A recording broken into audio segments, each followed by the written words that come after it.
Ahoy gamers! Welcome to Game Design Game. My name is Matt, and it may surprise you to learn that I am not an actual sea captain. No, I make video games professionally, and as my hobby, I develop other kinds of games, mostly board games and role-playing games. And in this channel, I share those with you and give you some tips and tricks for how to make them yourself. Episode 6. In today's episode, I'm going to show you a few different ways to use tarot cards to spice up your role-playing games. In fact, I have 3 different techniques I'm going to be sharing with you in this episode. Plus, I'll talk a little bit about tarot cards in general for those who aren't familiar with all the details. Game design game. So, tarot cards. Most of you have heard of them. Many of you have seen them in movies and television. They are spooky fortune-telling devices as far as media is concerned. And some people like to use them in the real world to get some intuition about the future. I'm not using them that way, but I'm going to tell you a little bit about tarot decks in case you don't already know, so that if you get your hands on some, you'll know what you're looking at. So, I have a few tarot decks. They all have interesting art. They usually include a book to help you interpret the cards, possibly tell you some different tarot reading techniques. I mostly get them for just the interesting art, and as I said, I use them in my games. So tarot cards are a card deck that is not quite the same as a usual playing card deck that most people are familiar with. It does have 4 suits. However, there are not 13 but 14 cards per suit, and also there are what's called the major arcana, an additional 22 cards that each have a unique name and purpose in tarot, in tarot gameplay and in tarot fortune telling. Each major arcana card is unique and has its own meaning and purpose in tarot interpretations, and I will be using that also in the game tips that I give you. So, 4 suits of 14 cards each, plus 22 major arcana. That is a deck of 78 cards, about half again larger than a standard deck of playing cards. Individually, tarot cards are a bit larger than standard playing cards as well. They are... Hold on one moment. Individual tarot cards are also a bit larger than regular playing cards. So as you can see here, a standard playing card and a tarot card. This is a fairly standard size for tarot cards. So like playing cards, tarot cards have 4 suits. They are different suits. So there is the suit of cups, which tends to relate to ideas of emotions and social interactions. There's the suit of swords, which tends to relate to violence and combat. The suit of pentacles often relates to money, wealth, other material purposes. And the suit of wands depicts often the intellect and other mental faculties. The ranks of the cards, as I said, there are 14. So they are numbered 1 through 10. And there's also a king and a queen, and 2 more face cards, typically a knight and a page. Sometimes one of those will have a different name, but that's the gist of it. There's the page is the lowest rank, the knight, the queen, and the king, if you were to rank them like normal playing card suits. In addition, there are 22 major arcana with individual names and concepts. I'm not going to break them all down for you. There are much better places to learn that. But the ones that you'll see very often in media are things like Death and the Tower, which are fairly ominous cards used to dramatic effect in storytelling. But all of them have interesting purposes, and I will be taking advantage of that for some of the role-playing benefits that I'm going to get into. When using tarot cards and interpreting them, the card being right side up or upside down makes a difference to the interpretation. The upside down or reversed orientation doesn't always have the opposite meaning, but sometimes a bit more of a negative interpretation of the same idea. I'll show you some of that when I get into an overhead view. So the first technique I'm going to show you for using tarot in role-playing games, I call character fortunes. It's essentially just doing a fortune teller style reading on a new character in a role-playing campaign in order to add some flavor and mystery surrounding that character's past, present, and future. So I wouldn't recommend this technique for like a fast one-shot role-playing game experience. There's just not enough time to really explore these ideas, and it can be a bit of a distraction. But for a long-term campaign, particularly if the players are working out backstories to their characters, getting really invested in them, this can be a really fun addition to that character creation process. It could even be introduced partway through a campaign through an event, such as the characters actually come across some sort of fortune teller in the context of the game and receive their fortunes at that time. I tended to use it at character creation time. Once the player had a backstory, I would apply this technique to them. I'm going to apply this fortune to the character Lyric, who was introduced in episode 3. For those who haven't seen that episode, Lyric's backstory is that she was chosen by a goddess at birth, has a birthmark to hint that. But Lyric was raised in the streets, not in a temple or any fancy household, and had to come into her divine inheritance over time as her mystic abilities manifested and grew. And so I'm going to use tarot cards to flesh out that backstory in ways the player might not initially have chosen or expected. And this can add some interesting flavor to the character. So I'm going to switch to an overhead view and show you the technique. So for this, I use what's called a 3-card draw, and it's really just a fortune told with 3 tarot cards. And I interpret the first card as somehow attaching to the character's past or childhood, something that affects their upbringing. I use the second card to reflect their present or near past, perhaps their training or how they came to be involved in this adventure. And then the third card is a hint at their future. It's some sort of mystery, hope, or dream, potentially, that could influence how the character moves forward. And if it goes well, I can then introduce plot elements that actually play towards the fortune that I've already given them. So let's apply this to Lyric, our street rat chosen by a goddess. So the first card is number 14, Temperance Reversed.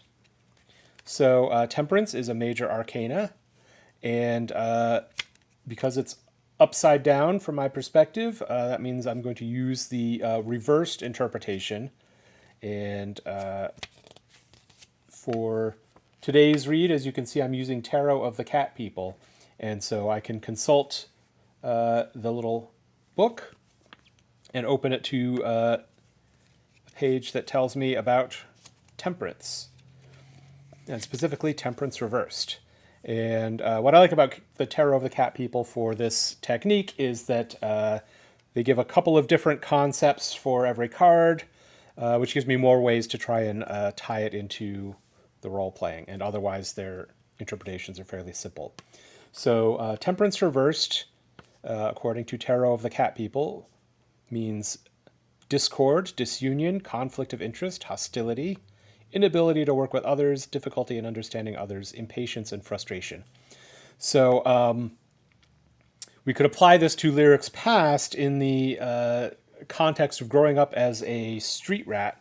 It could be that people didn't believe that she was chosen by a god, right? This birthmark on an infant, the parents always want to believe their child is special, but if the parents were low born and no one of particular significance, then anyone they went to might be skeptical and possibly her parents even got into worse trouble because of her auspicious birth, and perhaps they were opposed by locals with a little more authority or influence in the community, and this could have been what led to her being an orphan.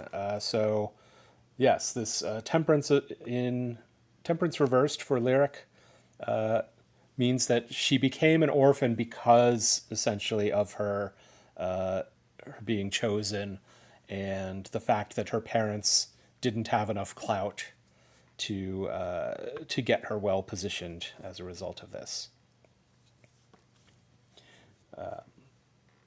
And often what I'll do is I'll work with the player and let the player decide exactly how to work this into their backstory. So if they have ideas based on those keywords, that's fine too. This is a creative process, and I don't have to dictate the precise meaning here. So next card is Lyric's present or near past. So for this, I've drawn the Six of Swords, and I return to the book and find Six of Swords is listed as a trip or journey, travel, headstrong attempt to overcome difficulties, expedient manner, success after anxiety. So Lyric has some skills as a barmaid. So after growing up in the streets, she finally found some sort of permanent employment in a fairly easy, common job. And in this case, we can use this Six of Swords to sort of represent that her getting out of that position and into the position to become an adventurer perhaps had something to do with her willfulness, her headstrong attempt to overcome difficulties. So she may have had to fight back against some expectations or some pressure in order to break out of that sort of mundane life that was maybe holding her back. Or possibly trip or journey. Perhaps she took some sort of leave. Maybe she ran away from the job to go find herself, and perhaps something like that is what led her to this new life as an adventurer.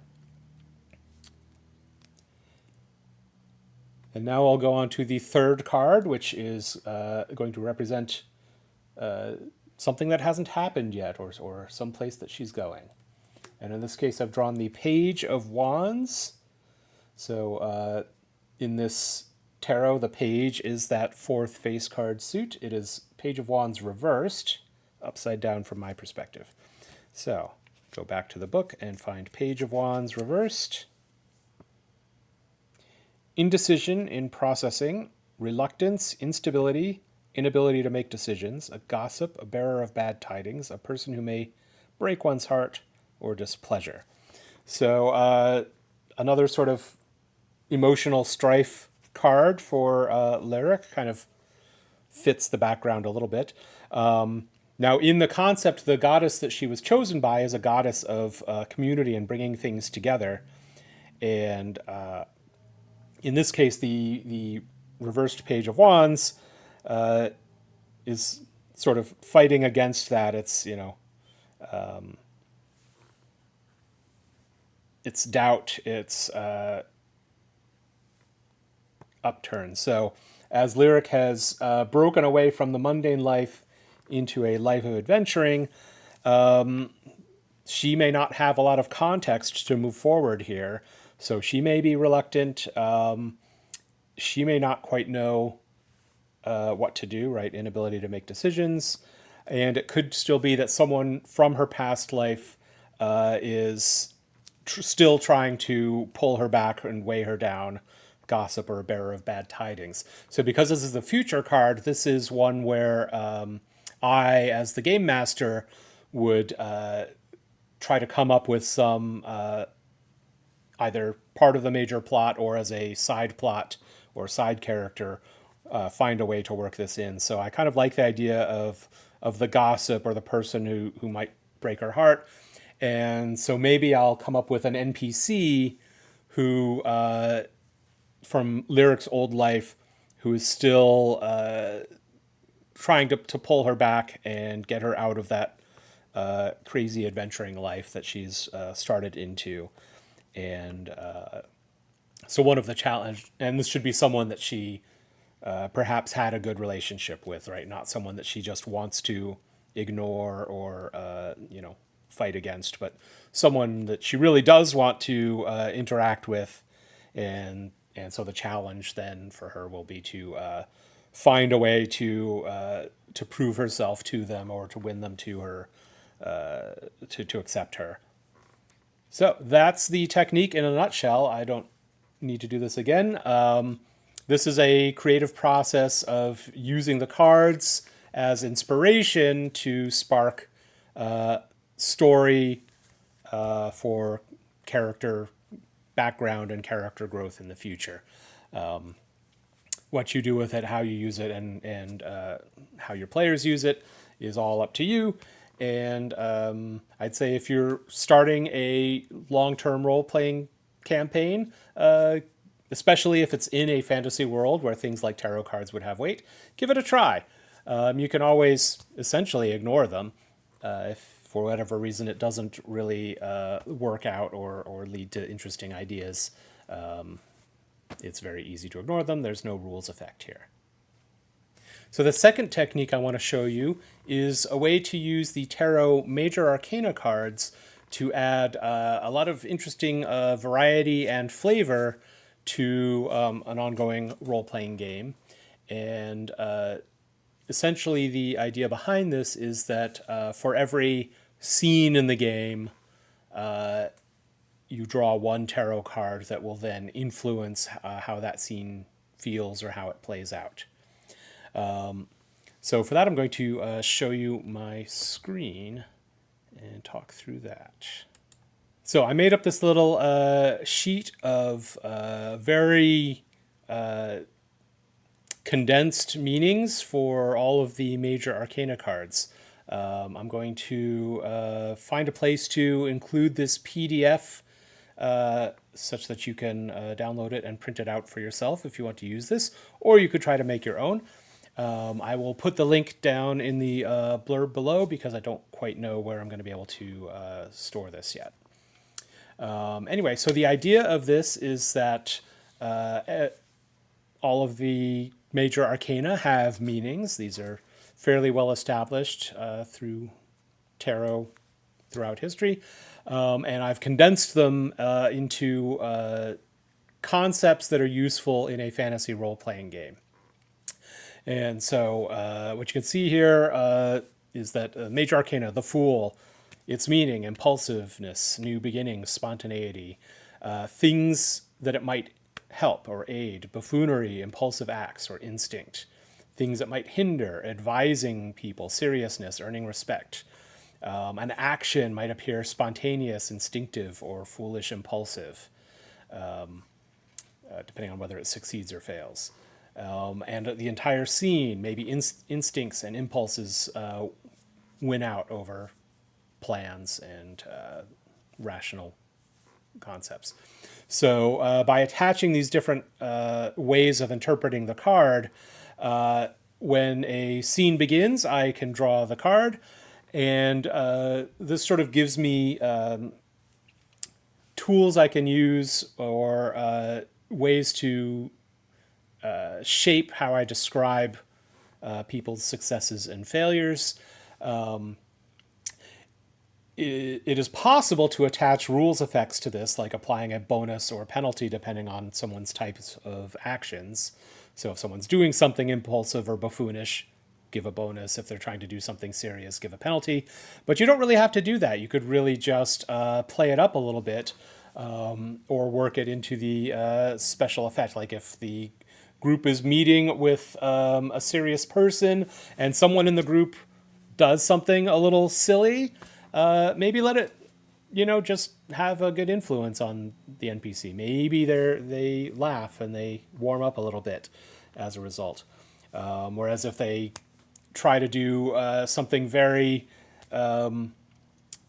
serious or proud, maybe, especially if they fail, maybe it looks really silly in a way that undermines them. And optionally, even if you don't want to apply this to what the players are doing, you can apply it to what the NPCs do. So maybe if you draw the Fool, you just have the NPCs in the scene. One of them does something foolish that works out well for them.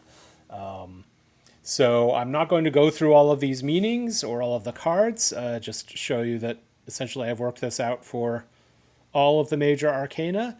And I have used this in games in the past, and it's really an interesting way to kind of make scenes feel different over time, to attach a bit of an unexpected special effect, if you will, to the storytelling for a scene. So I will include this PDF. I will include a link below, and you can print it out and give it a try, or again, you can make your own, or if you know the tarot meanings already, you probably don't need a cheat sheet like this. So give it a try, have fun with it. Again, this is all optional. It doesn't have to have any rules effect. This is all just for storytelling purposes and role-playing. So another way to use tarot cards in your role-playing games is what I call the Hero's Identity and Cross. And this uses two major arcana cards to sort of describe the character's fortune, or at some kind of supernatural level, who they are, what helps them succeed, and what helps them fail. So the concepts of identity and cross are part of tarot readings in general, but I'm sort of distilling this down to literally describe one person. Here's who they are, and here's their strength, here's their weakness. This works best if for a character that's somewhat well defined. So I might not always introduce this at the very start of a new campaign. I want to give players a chance to get more familiar with their characters, and for me to get a sense of who they are, and what makes them work well and what gets them into trouble. And the idea is that once you assign these, the identity card represents situations where the hero might have some benefit, and the cross card becomes a situation where the hero might have some difficulty. And so if you combine this with the scene tarot concept, where you're drawing a tarot card, a major arcana card for every scene, when a hero's identity card comes up, the hero could get some benefit, like in D&D 5, it might be advantage, or in other systems, maybe it's an extra die to roll or a bonus on a die roll. And when the hero's cross card comes up, it gives them a penalty, maybe disadvantage for some crucial roll, or some other numeric penalty applies because fate is working against them for that scene. So as an example, again, to talk about Lyric, so when we did Lyric's 3-card draw for her character background, one of the themes that came up was Lyric's being held back by disbelievers, by people who question her lowborn status or common ways and don't believe in her specialness. And so when choosing a identity and cross card for Lyric, I wouldn't typically do this using random draws, unless something really appropriate came up in the character background 3-card draw. I could apply that. But really, I want to be thoughtful about it and apply it to the character. So at a high level, what I want to go for with Lyric is to say that her strength is kind of the faith that the goddess has in her, the faith that she has in herself. She's been chosen by a goddess of community, so Perhaps when Lyric is dealing with large groups of people, especially, in a community that she feels a part of, that's where she would be at her strongest. That's where the goddess blesses her. And conversely, her cross is somehow relates to all of those people who are trying to hold her back or treat her as less than, her potential. So I would go through the major arcana and try to narrow this down to a handful of cards.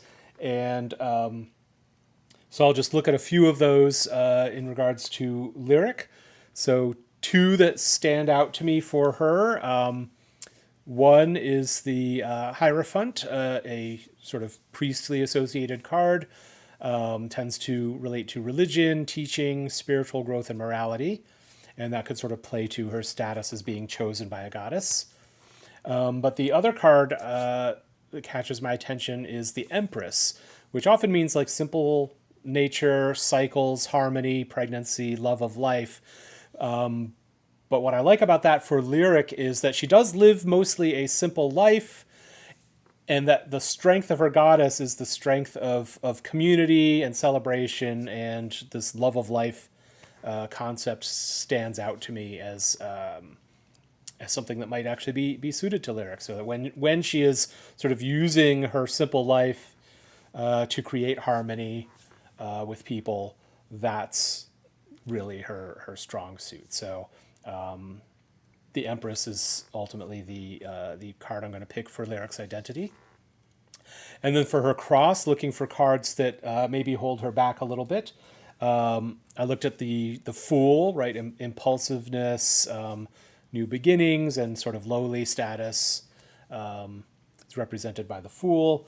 I looked at the Hermit, which tends to have to do with isolation or acting alone or withdrawing, sort of the opposite of that sort of social aspect of her goddess. And then, so I looked at the Chariot, which means movement and maturity and reining in your wild side or conquering urges or bravery. And sort of as a cross card, the flip side of that is Lyric is being restrained. People try to restrain Lyric, hold her back, prevent her from moving on, kind of punish her bravery. And so the Chariot is sort of, it's her cross because people actively block her from accepting that side of herself. So there might be other choices to look at, but those are the two cards that really caught my attention: the Empress as her identity and the Chariot as her cross. And these could always change over time in that they provide benefits or penalties in play. It's really just one, card does something good, one card does something bad. So it doesn't actually matter what cards you pick, other than that it is descriptive. And then if you combine it with the scene effects of the card draws, this benefit or penalty will tend to apply in scenes that take advantage of those card descriptors, those features. So it will tend to attach this individual character benefit to that more broad scene modifier. So this is probably the hardest one to use because it does require scrutinizing the meanings of cards.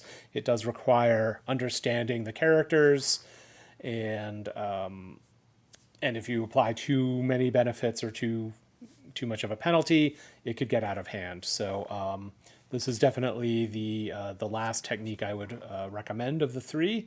You might want to get comfortable with the other two techniques first before applying this to your game. But I've had fun with it, and in a group with lots of players, this also really can help to stand them out from each other, as they each have these slightly different flavor benefits as you work your way through, random major tarot draws for each scene. So let me know what you think. Discussion in Discord as usual. So I hope you enjoyed these ideas for how to use tarot cards in your role-playing games. Next, on to the game design game. This week, rather than add a new rule, I'm going to announce. This is episode 6. When episode 10 posts in the future, probably a few months from now, at that time of posting, I will examine the scores, and the single highest individual episode score that is also valid will earn a prize. I'm not going to tell you what the prize is. I haven't entirely decided what it's going to be, but go ahead and start posting those scores, because one of you is going to win something in episode 10. Next time on Game Design Game, I'm going to talk about one of the ideas for a role-playing game that once it wormed its way into my head, I just had to get it out there. I don't want to give away too much now, but it's a futuristic comedy horror game with the title World of Fears. See you next time.